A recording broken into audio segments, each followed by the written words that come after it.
It's Finish It Friday. I'm stitching it my way. Just wanna be sitting with needles and knitting. Hello, all my fiber artists, all my crafty and creative people. Yes, I am recording this video for Finish It Friday. So, you know what that means in the crafting world, right? Yeah, you know what I say. That's just show and tell, right? Where us crafters get together and we show off our latest FO if you're new. And FO is a finished object. And if you're a returning viewer, you know why. I want to tell you about my project and why, if you're a content creator, I also encourage you to use your words and describe your projects. Well, hi. My name's May. I love yarn. I love to knit and crochet, and I also happen to have been born visually impaired, legally blind, and completely colorblind. And I knit and crochet by feel. Okay. Excuse me, I'm sorry. Okay, well, today's finished object. Yeah, it was started on April 29th. Here it is, the Granny Square flower tote bag. It is finished complete with its little liner in it. Yeah, okay, well, I can't take credit for designing these squares at all. These squares are designed by Jayda in Stitches. Her YouTube channel is a free YouTube tutorial. It was one of her Monday, well, it's supposed to be a Monday morning live, but it was some kind of holiday in Canada, so they moved it to Tuesday. But I just, happened to be awake, happened to catch it live, happened to have a little cone dishy right next to me in this yellow color, this creme brulee. So that's what I started with. So now I've talked about this project a few times on the channel. I featured it. I featured these squares.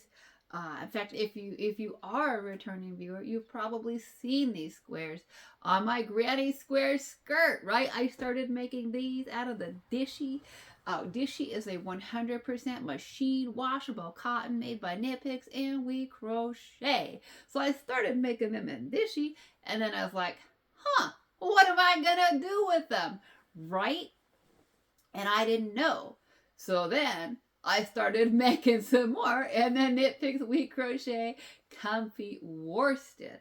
And that is what I made the Granny Square skirt on. And you can find those videos as well on my channel. That was also featured on Finish It Friday.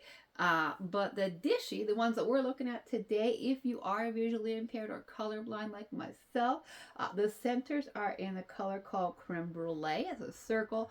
It is a pale yellow. Then I did the petals in the color Fiesta Red, which is supposed to be a very bright, vibrant red orange, and then it is squared up with a background of a bright green called Jalapeno, and then it is finished off with some white. Now, I thought this bag had a very sort of like Cinco de Mayo vibe to it, and then I texted pictures to my sister asking for her help, and she was like, oh, they look like poinsettias, and I was like, what? Right? What? Okay. Yeah. Apparently, I had to ask my mom. Apparently, I was 47 before I learned this, but poinsettias have a yellow center. Who knew? Not me till I turned 47. So if you're blind or colorblind and you didn't know that poinsettias had yellow centers, well, now you do. You're welcome. That was news to me. But that's very cool. That wasn't my intent, but I like it very much. So I started making these squares without a clue as to what I was going to do with them. And then the more I was like, well, I don't wear Dishy, right? I love Dishy. It's a great utilitarian cotton. But I don't wear it. I use it in the kitchen, right? But I did make a video several months ago now featuring Dishy. And I did say Dishy's a bored housewife, right? She wants out of the house. Yeah. And I was like, how do we get Dishy out of the house? Yeah. A tote bag, right? She just doesn't want to be in the kitchen. She wants to go out, and that she did. She went on vacay with me, okay? So we made this beautiful tote bag. I ended up making 12 squares total. 6 on each side. If you're blind or visually impaired, it is 2 horizontal and 3 vertical.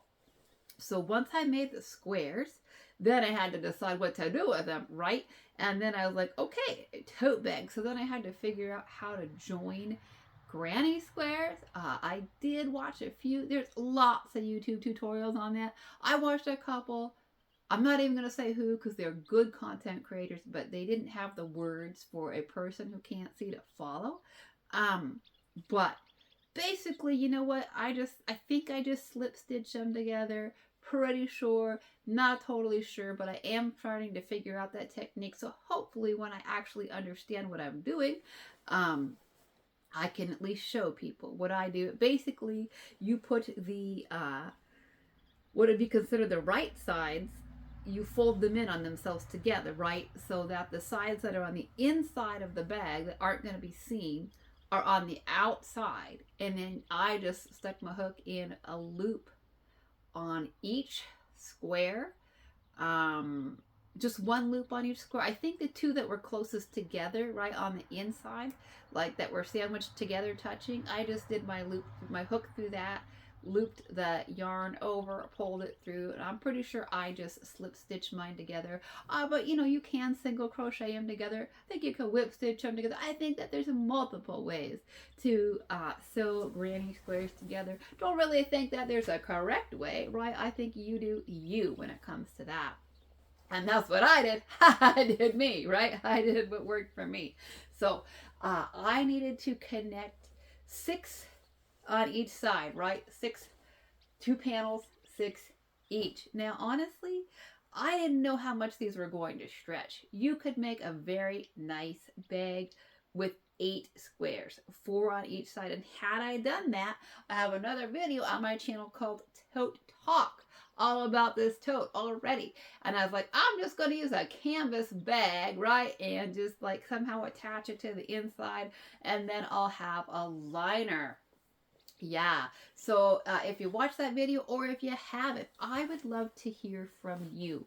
How do you line your crochet tote bags, your knitted bags? And sorry, if you don't know yet, I do use a screen reader on my phone. And I do have my earbud in, so you won't hear it. But of course, it's talking away. So I am hearing voices that you're not hearing. But don't worry, they're happening in my phone. But I'm sure if you've watched some of my previous videos, you do hear it, because sometimes I forget my earbud. Anyways, okay, so that bag would have worked, and I'd love to hear from you. If you've knit or crocheted bags, I would love to hear from you. I'd love to hear from you if you watch that video. If you knit and crochet bags, how do you line them? Do you not? How do you do it? How do you sew your squares together? Do you just use a commercial tote bag? Because I've certainly seen that done before, and I don't think there's anything wrong with it if it fits. Mine ended up being so big with this, but my commercial tote bag was really more square, and it came to the bottom of just 2, and I didn't even need this bottom section of squares, okay? But that ended up making it so big. So I was looking at that, and then I was like, ooh, I need to actually line it with fabric, okay? Which also then meant that I needed to do handles, right? Well, actually, let me talk to you a little bit more about how I squared this up. Once I stitched my 2 panels together, right, front and the back, whatever, then I squared it up with single crochets around each of the 2 panels, right? I have 2 panels of 6, single crocheted around it, and then I did rounds of half double crochet around each. And I thought, you know what, I want my sides a little bit wider, right? A little bit more depth to my bag. So I went ahead and did 2 rounds of half double crochets on each of the panels. Just did 1 on the bottom, did a round of half double crochets, and then slip stitched together again with the half double crochet on the bottom, and did the same things on the side. Just use that same sort of like slip stitching technique. I believe that's what I did to join to join the two panels together. Okay, so looking at this bag, I think that you could probably use some of the granny square tote bags without a liner, depending on your square, right? But I think these squares were so pretty, but with the bottom where these flowers are, these holes are pretty big, right? I mean, that's pretty big for like a market bag. Now, I think even without a liner, um, you could use this for like a farmer's market bag, right? You could put like apples in it and, you know, potatoes and onions and big produce and not have any issues. But if you were using it in a store and, you know, having some smaller items, you know, just like cosmetics or something like that, little stuff could definitely fall through, I think, some of these bigger holes. And so that's why I was like, I think I'm going to line it, right? So once I decided I wasn't going to use a commercially purchased tote bag, I was going to do fabric. Then I had to add on the handles. I just grabbed my creme brulee for that's what I found. And I just did a chain, just a regular old chain, probably, I don't even remember for sure, probably 60 stitches, and then just worked into the back loop of each of those chains, okay? So that's what I did. And then I was like really struggling with how to line it because I am visually impaired. And I mean, I can sew on buttons, right? I got a whole tutorial on my channel about how to sew on buttons when you're visually impaired. And I've showed you how I sew my waistbands. I've got videos on that, how to create waistbands when you're visually impaired with a tactile ridge. But in terms of sewing fabric and using a sewing machine, I don't have enough sight to do that, okay? And so I was real puzzled about that. So I'd love to hear from other people. Like, you know, do you knit and crochet bags at all? Do you not? And if you do you line them or not? And how do you do it? Do you sew? Do you use fabric glue? I've certainly heard of people using fabric glue to glue their sides together. I have no idea how that holds up to wash. I don't know if fabric glue works. I don't know if Gorilla Glue works. I don't know if glue guns work, but I love to hear all the options because on this channel, I say it often, that creativity is for everybody. And so I mean that, like people who can't sew because maybe you're visually impaired like me, or maybe you've got, you know, issues with fine motor skills and dexterity, whatever. But there's plenty of people in this world who can't sew for a variety of reasons. So what do? I basically had to ask my sister, who is coming on her vacay, can you help me with this? Because my sister sews. She's very good at it. She made this bag of handsome men for me right here. Yeah. She sewed this for me. It's my project bag. It's my little travel knitting bag, right? My little men keep my hooks and my needles. She made that for me. So I know that she's got basic sewing skills. She's got more than basic sewing skills. She's got the skills to make this bag. And so I knew if she could do that, she could help me do a liner. So basically, she was like, yeah, get on to connecting threads. I didn't even know where to go for fabric. I didn't know what kind of fabric. So I went on to connecting threads. That's what she said. And I just got one of these little, I don't remember if they're called quarters or maybe or half quarters, or I don't even know what they're called anymore. But I'll try to put a link in for connecting threads. And this is the leftovers of my fabric. I think I have enough to do another bag of this size to line another bag.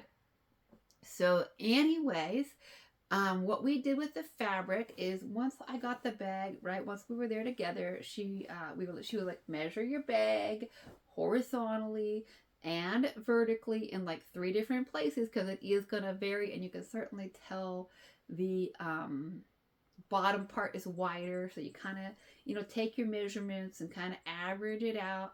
And we just gave ourselves a 1/2 inch on each side. So basically whatever your measurement is, what we like, probably our widest measurement, we went ahead and added on a 1/2 inch, so an inch total on each side. And that gave us plenty of room to cut. It gave us room to sew, to seam, all of that. Now, the good thing about my bag ending up being this particular size is that normally, right, you're going to have 2, just like with the bag, you got 2 panels, right? Your front, your back, whatever. You're going to have 2 pieces fabric, right? And you got to then connect them, join them, sew them together on 3 sides each, right? Your left side, your right side, your bottom, and then you want to leave the top open.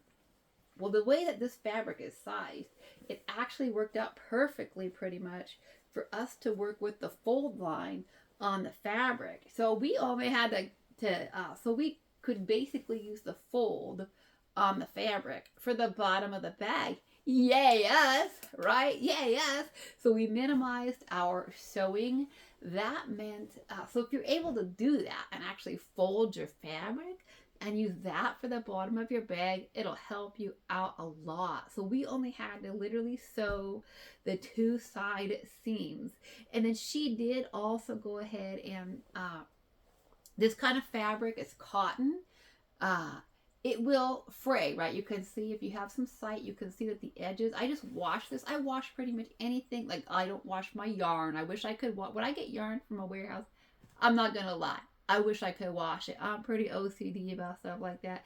Any kind of textile fabric that's washable, whether it's fabric, whether it's clothing that I order from a warehouse, I wash it before I wear it, okay? I just do. I'm that way. So I threw this stuff in the wash, and it will fray on the edges. You can see the edges are it frayed quite a bit. I got an old washer, and it really chewed it up. But she saw that, and she knew that that was going to happen, and so she did go ahead and also seam that down, put so that it wouldn't fray anymore on the top. She sewed in trimming along the whole top of this. So basically what we did is we were at my mom's house. My mom has a very old sewing machine. It's over 50 years old. She got it before we were born. It's Singer sewing something. It's, not super fancy. It's old. You don't need one. Maybe you got an old sewing machine in the garage, in the basement, in the attic. Maybe you inherited one from your mother or your grandmother, your auntie, someone, right? A lot of times in our families, somebody passes away. Somebody had a sewing machine somewhere. People are like, what do I do with it? Yeah. Well, guess what? There's definitely a lot, as we discovered, YouTube videos on sewing machines. And thankfully, my mom did still have the book. It had the model number and everything. So we were able to Google it, look it up. Not too many videos on those old machines, but there was a couple that weren't super helpful. But my sister does sew. She's got her own sewing machine. She, between her knowledge and some of the videos, we were kind of able to figure what we're doing. It's pretty complicated. I'm not going to lie or pretend like I understand how to use a sewing machine, okay? I don't. So, but my sister was able to figure out the machine, and she went ahead and sewed up our side seams here. I'll show them to you because see, she did very, very nice. It took us over an hour to literally do these 2 little seams. And it didn't take long at all. Once she got it done, once she got the machine, like the bobbin threaded and the needle threaded and all the stuff that you gotta do on a sewing machine, it was like the actual sewing was like 10 minutes or less. But it took us well over an hour to do it. So she basically, actually what we did was we had to cut our fabric too. And that, I was gonna also mention that. We use our ruler, right? We cut our fabric. We gave ourselves a 1/2 inch on each side. And when we cut it, I don't see straight, right? And she even recommended that we draw on that fabric, and we did, because this is going on the inside of a bag. It's a liner on the inside of a bag, right? I mean, who's really looking, right? Are you really looking on the inside of my bag? Yeah. So who's really gonna see it? So we actually, when we cut our fabric, we actually took like a light, I think a pencil probably, and you could do that with a real light pencil, or even like, I think they make fabric pens or pencils, and I think you could even use like a, washable, like a chalk or something that you could rub out, just something that's light. So we actually drew on the fabric right along the edge of a ruler. So when we were cutting our fabric, we measured what we wanted, and then we put the ruler down, right? So we made sure it was straight, and then we drew a line on the fabric up against the ruler to get our fabric as straight as possible. So, obviously if you're sewing garments, right? You probably don't want to draw on it, or maybe you do on the inside, I don't know, with a light pencil. But because it's a liner for a bag, we just use the pencil right on the fabric. Definitely helped us keep those lines straight. So if you're just doing a liner for a bag, I don't see any reason why you can't take a light pencil and draw right on it, and that'll help you cut your fabric a lot better. So we did that. My sister sewed each of these side seams, and then she did, I think she called it top stitch or whatever, but she did go ahead and sew the fabric down to itself so that the cotton wouldn't fray. And then, of course, we had to sew the liner to the bag, and that we really didn't feel like the machine was going to be a good idea for it. Probably just chew up the crochet. So that meant it did have to be hand sewn to the bag, right? And because I do have a little bit of hand sewing skills, and because it was already in there and a sighted person helped me to line it up, I was able to sew it. Yes, I actually did some sewing on this project, and you can tell. Why can you tell? Because, yeah, there's a gap, right? Yeah, I did that. I did that, yeah. There's a gap there, okay? You can tell. Who sewed the liner to the bag, May? Why is there a hole there and a big gap? Because I did that. Yeah. So I did actually sew the bag when it came to securing the liner inside of the crochet tote bag. I was a person who did that because that can be done by hand, right? And I do believe that you can sew if you're visually impaired. It was a matter of me lining up the bag edges, like feeling the edge of the liner, right? You can feel where the top of your bag is, where the top of your crochet is, and where the top of the fabric is. So that was definitely something. I just had to check it often, right? Just kept feeling the edges, making sure it was lined up. It's a little bit bunchy on the sides, and that is all me, right? I didn't ask for any help with doing the liner once I got it all straight in there where I wanted it. So it's not perfectly straight inside of there. I'd be lying if I said it's perfect, and it's not. But it's good enough, in my opinion, for some big, you can tell there's some big gaps between the liner and the bag, right? It's hand sewn by me. So anyways, that is the tote bag. It is definitely a functional bag, right? I love it. I live in Washington State where plastic bags are not, they aren't used anymore in stores at all. So you have to bring your own market bags, buy your bags, whatever, make your own. So you know what? It's definitely a great bag. When I brought it back from my parents' house, it was stuffed full of stuff. The handles didn't break, nothing. It's very functional. It's very pretty. It's very fun. So I just wanted to provide some of you all a conclusion, because I know I've been talking about these granny squares for a while. So let me know, do you make granny square tote bags, and what in the heck do you do to line them, especially if you don't have sewing skills? So anyway, this is for Finish Your Friday, so say hello. Let me know what your whip is. Are you crafting this weekend, or are you cleaning, or are you traveling? Let me know your weekend plans. Let me know what your whip is. Let me know what your latest FO, finished object, is. Right? All right. Well, I just hope that every one of you has a great weekend, whatever you're doing, whether it's catching up on your sleep, doing laundry, or going on vacay. I hope your weekend is great. And you know what I like to end with? Creativity is for everybody, whether you see or you see like me, which is not so much and not in color, or you don't see at all. Creativity is for you, yeah, whether it's knitting or crocheting or sewing or quilting or beading or sculpting or painting or weaving or whatever it is that you do today. It's a great day to craft and create. Thank you so much for listening. And as always, until next time, happy stitching. Bye-bye for now. All right, and if you are a regular viewer, you know I will turn on the light at the end, because I know sighted people like light to see, right? Okay. I'll turn on the light and let you see the bag, put you on pause, take you off the tripod, all that.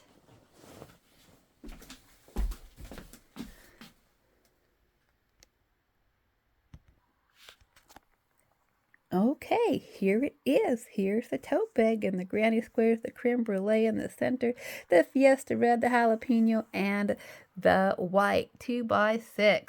All right, thanks for listening, my friends. Bye-bye for now.